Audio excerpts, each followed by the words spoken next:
We'll go back to fighting for a second. That's what we know. We'll make some picks and do a little preview of UFC 250. So we'll start right at the bottom. We'll go a quick run-off till we get to the fights we care about, and we'll talk about them. So Evan Dunham versus Herbert Burns. Herbert Burns. Evan Dunham. I want Evan Dunham to win, but I just think his time may be past.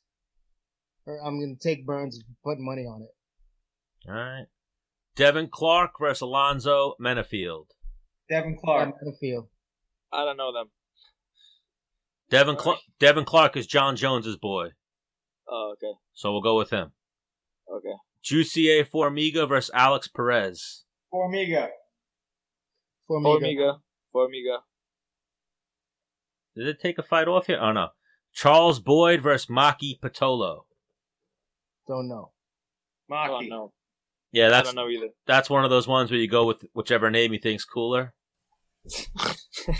I'm gonna go with Charles Bird.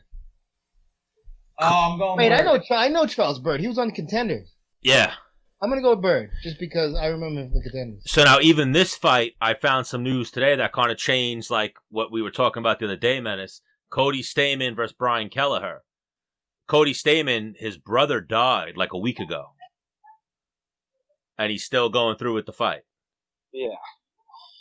That's one of those things, man, where it could be motivation or it could be distraction. Or gives you invincibility. Yeah. That's a weird. Yeah, I'm sure it'll fire him up just to fight on his honor. I think Kelleher is really killing it recently, so. Yeah. Man. Yeah, I can't pick. It's one of those things that, like, I feel like this is what happened with Walt Harris. You know, he's fighting with a lot of emotion, and emotional gassed you, man. He saw an opportunity to get Overeem out of there, and he went all in. He was emotional. He wasn't focused. He wasn't in the fight zone. He was in a passion zone, and he gassed himself out. Yeah, 100%. That's what happened in that fight. He rocked Overeem too, early in that fight. I mean, that's what Cody could be in that situation, but it could also be something that just kind of lasers in his focus, and he may just be really super sharp. But it's one of those things that it can be focus or distraction, man. So, like, I don't know. For me, I don't think if I'm close to my brother and I lost him, like, nah, I'm not doing this. You're not fighting. Nah, not right now. I got shit to. There's bigger things than fighting. I hear your point. I would step back too. There's bigger things than fighting sometimes in life. So I think for me, like, my brother used to always come into my fights. That might be one of those things. Like, I have to do this for Jay. I will be invincible. No one, like, I will, like. That's what he said. And that's you and getting emotional. Yeah. Yeah. Well, then I guess Stamann's getting emotional because that's what he said, and justifiably, he said that he has to go through with the fight for his brother. You know, like an honor of his brother. I'm gonna go with Brian though, just because he's my, I'm friends with Brian. I'm gonna go with Brian because of the fact that Stamann's brother died. Also, Boom Brian's a Lima guy. He's been, I've trained with the man. He's on a surge. The homie Brian Michelino's there cornering him. Movement BJJ.com is over there. Yeah. I saw a video of Michelino. You probably trained with Michelino when you came to Long Island, Yves. And Alp, you know Michelino, right? No. I know who he is, but I don't remember training with him. Oh, sorry, you're talking to Alp. He does Go ahead. I saw him, he was doing like the sticks. He was beating Kelleher up with the sticks. Oh. Like instead of the pads. Yeah. But yeah, I'm going Kelleher in that one as well. Ian Heinisch versus Gerald Mershart. Who did I pick last night? I don't know Heinisch. You picked Heinisch because Heinisch likes Menace and the Man stuff. Yep. Mershart stuff, but I don't know Heinisch, so I can't pick that one. Pass. All right, well, we'll go Heinisch. Chase Hooper and Alex Caceres. Ooh. I've always liked Bruce Leroy, so I'm going to go with him. He's a character. I'm with you on that one. Did I go with Hooper last night? Yeah, because I told you the story of Hooper interviewing Masvidal and saying, you beat up my dad. Oh, right. And then he was like, who's your dad? He was like, Ben Askren. He was like, oh, shit, I'm sorry, son. Oh, is that the guy? Yeah. Dude, okay. I commented on that. Everybody keeps like, oh my dad. I'm like, dude, you have no respect for your mom. Like, come on, okay, we get the joke. Like, stop calling someone else your dad. Like, that's okay, stupid joke. Move on. Is that the way you're trying to market yourself? Okay, move on. I get you have curly hair. Move on. The UFC find a different way to promote yourself. I get it. The UFC just marketed it as if it was like an episode of Family Matters. Yeah. And it was Ben Askren's the dad. Sean O'Malley's one of the kids. Chase Hooper's one of the kids. No, nobody. No, I'm not calling anybody. Even if it's a joke, I'm sorry. I have respect for my family. I'm not calling nobody my dad. Yes. So Eddie Wineland and Sean O'Malley. That's a good fight for O'Malley. I mean, that's a good question mark. But I think he's really been improving, man. And Wineland is really close to his ceiling. He's legit. He's been around for a long time. But like, how much more improved is he going to get versus how improved is O'Malley going to get? And I think he's doing what he needs to do. So I think O'Malley takes that fight. Yeah. I think O'Malley's gonna take it too, but I've been following Wineland since the WC days. I always looked up to him and had a lot of respect for him. I hope he takes it, but I think O'Malley's is the new generation. If he gets taken out of there, it's gonna have to be quick and he gets caught. But it's not gonna be. Oh yeah. It's not gonna be a walk in the park. It's not gonna be easy unless he clips him and catches him. Yeah. I think we should focus on this. A lot of those guys like Eddie Wineland, they come to fight, but they're not that healthy anymore. They don't show that to anybody. I'm telling you. You think they perform at their best? They're hurting every day, man. I'm telling you. You can't be fighting for that long. I've been there. And exactly, I'm the same here. And I'm sure Dennis as well. So he's probably at 50% right now, but he'll still come. He still has a round in him, and that's all it takes sometimes. So. Well, even Menace, you got out pretty good, right? Yeah. Are you aching every day? Yeah. We had Ung Lasong asked him that last night. He was like, Dennis, why aren't you making a comeback? Like, what are you doing? Who? Ung Lasong, the 1FC double champ. Oh, yeah. Okay, I thought you were talking about the championship. Oh, yeah. I thought you were talking about the Team Alpha Male Chinese guy from Team Alpha Male. No. That's Takashi. No, not Takashi. All right, so we're all going O'Malley on that one. Neil Magny versus Anthony Rocco Martin. Neil Magny. Oh, Rocco, man, I like Rocco. Yeah, I don't like Rocco because he beat Ryan LaFleur, but I'm going with Rocco. I think he beats Neil Magny. Yeah, Magny's one of those guys, man. He's a real good gatekeeper, but. Like he'll fucking start some guys that you think he's gonna lose to, but like there's a lot of people that he doesn't match up well with. Yeah, cardio is his biggest attribute. So if you don't put him away and you let him hang around, he'll steal the second half of that fight. That's what happened with Gastelum. Remember that Hector Lombard fight? Yeah, that fight was crazy. So yeah, Hector was actually going to kill him. Yeah. Murder. I thought he was actually going to commit murder. And I'm like, what's happening right now? What? Were you friends with Hector Eves when you were in Florida? Yeah, kind of. I mean, very cool. Hector's a strange cat, man. Oh, he's crazy, Hector, yeah.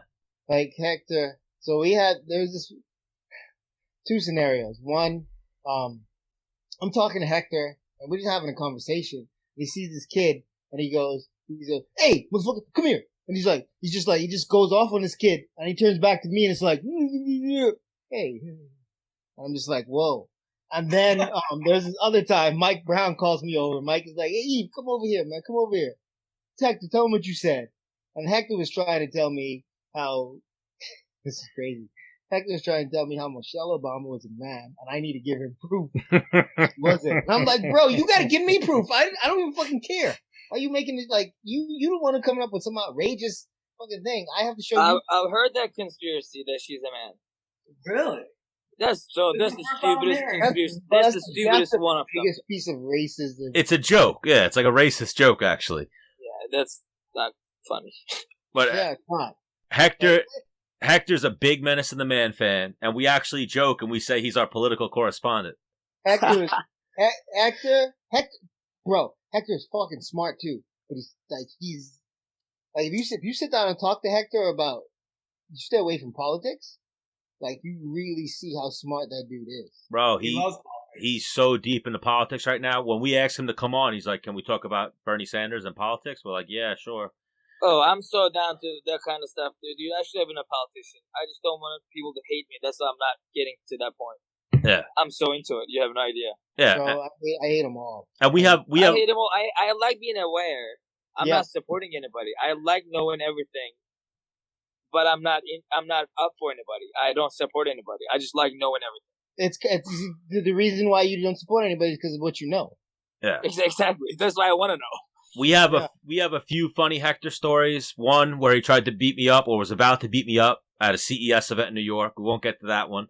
But then we had him on the show one time, and he's sitting in like a grotto in Florida talking politics, and all of a sudden he's talking to me and Menace, and someone said, "Yo, you shouldn't be talking politics." And he goes, "Why don't you shut the fuck up, man? Get the fuck out. I'll fuck you up right now. Get the fuck out of here." And then he's like, looking in our phone, talking to the guy, and then he walks away. He's like, "Fucking asshole, man." And we're like, "What happened?" He's like, "I don't know, this fucking guy. About to fucking beat this fucking guy's ass." How's his English? He speaks pretty good. Yeah, pretty good. That was a horrible impersonation, but yeah, his English is pretty good. Okay. So Aljamain Sterling, Corey Sandhagen. I like Aljamain. I don't want Aljamain to win. I'm picking Aljo. Yeah. Aljo. I'm picking Aljo too. Yes, this is definitely an Aljo friendly show. As well as probably many rounds with Aljo. Menace, many rounds with Aljo. Oh god, I hated every single round. Dennis Dennis hated a lot of those rounds too. I trained with Aljo before he got into the UFC. When I came out, Dennis, the first time I came out, and Aljo was at the gym with you guys, and I was like, man, and this before he's in the UFC, man, this fucking kid, he's tiny, but he's good. Yeah. Like, he gave me all kinds of problems. I He's remember. like a spider monkey. Yeah. He always reminded me of John Jones in some ways because of the like unorthodox stuff he can do. No, well, maybe of course that has a lot to do with it, but also about all the unorthodox stuff he can do. And I think now he's so smart, man. He's a fight nerd. He watches every single fight. He knows his opponents. That's what he does for fun in his free time. He just sits down and watches fights. So he's definitely has a great future. Dedicated. Yeah. Dedicated, very dedicated. And yeah, back in the day, Aljo, we talked about it. He was like a nomad, similar to Out. Like he was at every gym. And he used to come into Lima a lot. Yeah.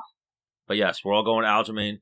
Co-main event, Rafaela Sunsao, Cody Garbrandt. I like both those guys. I would like to see Cody win. Here's my problem with Cody. Cody has that disease Dustin used to have, where when you get hurt, you just say fuck it and you go. And that's when he gets into trouble. But technically, he's one of the most fucking sound guys. When he stays within himself, he's one of the most sound guys in the game. His boxing, his footwork, his wrestling. But like when he gets hurt, then he just goes kill or be killed. And that's when he gets into trouble. And Asunciao is not like that. Asunciao's been around and he's smart and he can compete with anybody on any level. Cody, I think, is a better, sharper striker. But if Cody gets hurt and he goes to that place with Asunciao, he don't take Asunciao out in the next 5 seconds, he's getting stopped. One thing that can be pointed out about Cody for this fight, he changed camps a little bit. And he's been working with Mark Henry. He's been in New Jersey, so he's had Edgar to go with. Lance Palmer. Like, he changed up his, probably we'll see a different Cody Garbrandt, I think. Can I tell you something about, I don't know, Yves, maybe you could correct me, because you train a lot of good guys, obviously, and some, a lot of good guys come into your gym and, for camps and stuff. But this is, I don't know how much that helps you when you just go for a couple of months for a new fight, right? I mean, he's been off and he's been training at different gyms.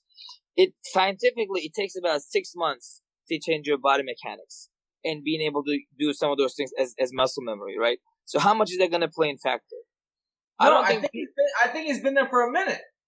Okay, I mean, okay, that's just my I don't think it's just been like a couple months, right, Stan? I think he's been there since at PFL's last season because I know he was training with. Yeah.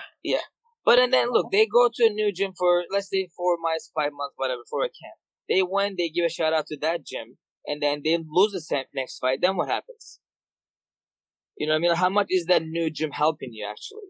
I'm not saying it's not helping you, but I'm saying, did you take enough time to adapt that style, that new gym style to you?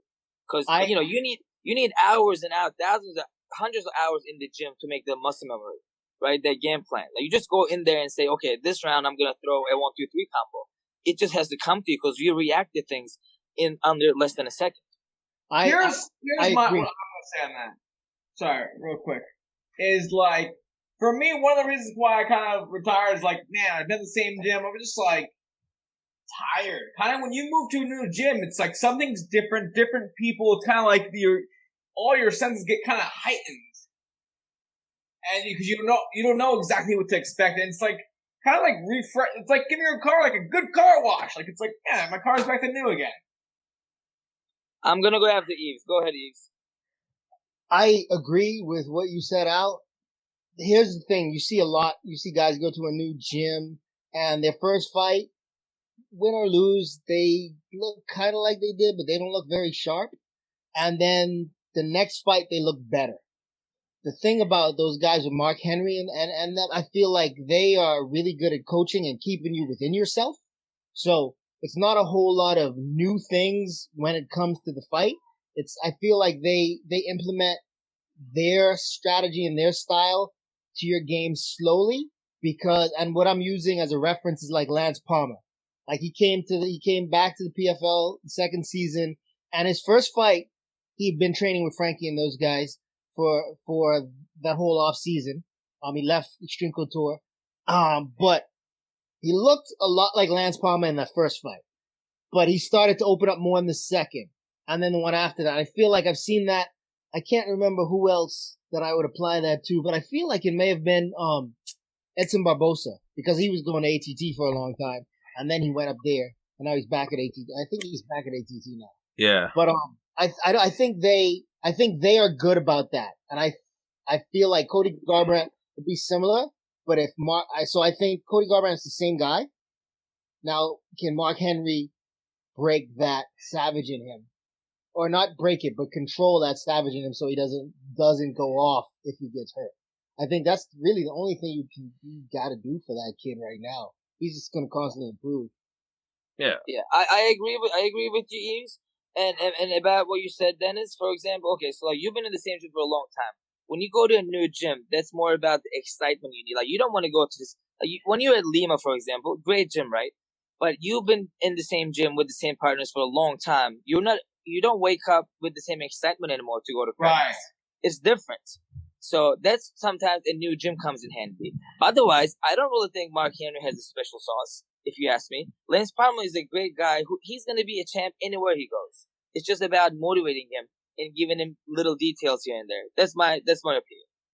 You know, same thing with Cody Garbrandt. And I'm curious to see how his chin is. He took some damage, man. People, look, as a retired fighter too myself, people are really taking these knockouts very lightly. Like, you keep getting knocked out back to back. And all the hours you put in the gym, because we only see them get knocked out. But how about all the hours of sparring you put in the gym? That matters. Yep. It adds up.